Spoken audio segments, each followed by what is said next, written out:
you know that your heart has a brain of its own? Yes, your heart has a brain. I mean it literally. Your heart has its own neural network, about 40,000 neurons, working independently of your brain. Scientists call it the intrinsic cardiac nervous system, or more simply, the little brain in the heart. The HeartMath Institute had discovered that the heart's magnetic field is about 60 times stronger than your brain. It's constantly communicating with your brain, influencing your emotion, thoughts, and also the perception of reality. In order to ensure this, I personally wanted to acknowledge if my understanding on reading the research papers and websites were right. I sought expertise with Dr. Balakumaran, the interventional cardiologist at the KMCH. His insights was valuable in validating my work. Indeed, your heart is far more than a simple pump. It is an intelligent organ capable of processing information, sending signals to your brain, and also helps you in making decisions. When you get that gut feeling, a sense of knowing without explanation, that's not just a mystical force at work. That's your heart's brain whispering before your conscious mind could detect. So, when you say, I followed my heart, you are not being poetic. You are being biologically accurate. But here's where it gets really fascinating. Have you ever had that feeling, a sense of knowing, even when nothing logical pointed to it? Let me share a few incidents experienced by three personalities. Wolfgang Pauli once had a strange urge to step away from his workspace at Princeton. Moments later, a massive piece of equipment crashed right there we had been standing. Coincidence? Or was his heart's brain sensing it before his conscious mind could detect? Jonas Salk, the man who discovered the polio vaccine, spent years in scientific research. But his breakthrough didn't come because of calculations or experiments alone. It came during the quiet walks into nature, when he allowed his intuition to guide him. Oprah Winfrey often speaks about how she built an empire by trusting her instincts, often sensing stories which people needed to hear even when others didn't see it. And thinking about this, it's not about magic, it's not a luck. It's that hidden intelligence, that quiet whispers of your heart's brain. But then, if you already have this built in intelligence, this inner compass, why then do people travel across continents to take a dip in the holy waters of the Ganga? Now, this is where it gets profound. Scientists recently discovered that the Ganges River is not like any other river on the earth. It contains the mysterious bacteriophages, the viruses that can destroy the harmful bacteria while leaving the beneficial ones untouched.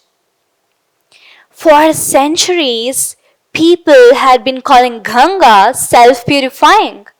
But only now, science is beginning to understand why. Just things go on its way. And here is the connection. Your intuition works the same way. Just like the Ganga filters what's harmful and preserves what's good, your intuition can sense what's beneficial and what's dangerous for you even when your conscious mind hasn't figured it out yet. And it's not about tuning into that inner intelligence, It's about right away tuning there. It's not about spiritual cleansing. It's about alignment. Same way as the Ganga tunes itself to the life's natural rhythm. This reminds me of a beautiful story about a Zen monk and his niece. One warm afternoon, his niece came up running to him. Uncle Monk, my friends and I are very thirsty. Can you give us something to drink? The monk smiled and poured the apple juice onto the 4 glasses. The first 3 were clear. The last one, taken from the bottom of the jug, was cloudy with sediments. The old kids grabbed the clear ones while leaving the murky one behind. She looked at it and frowned. I don't want this, it's dirty. He then smiled and said, it's not dirty, they just contain some apple particle in it. But she refused to drink it. He just placed the glass onto the counter and returned to his meditation. 30 minutes later, she still came back thirsty. This time, the glass was now clear. The sediment had settled to the bottom.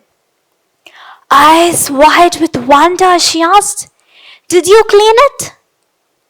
He then smiled and said, no, it just sat still. And that's the secret. Intuition isn't something you chase. It's something that you allow. When the noise settles, the clarity emerges. Just as the apple particle settled and the juice became clear.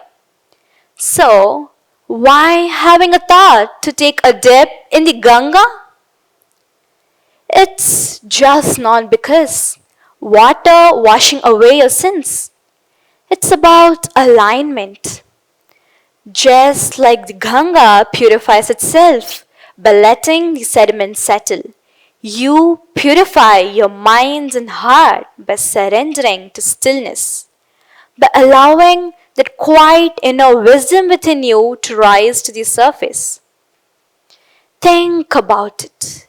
We live in a world that's loud, chaotic, and constantly moving. And our minds are cluttered with thoughts, fears, and expectations. But Ganga calls it a pause, to take a step into the sacred waters and let the noise settle.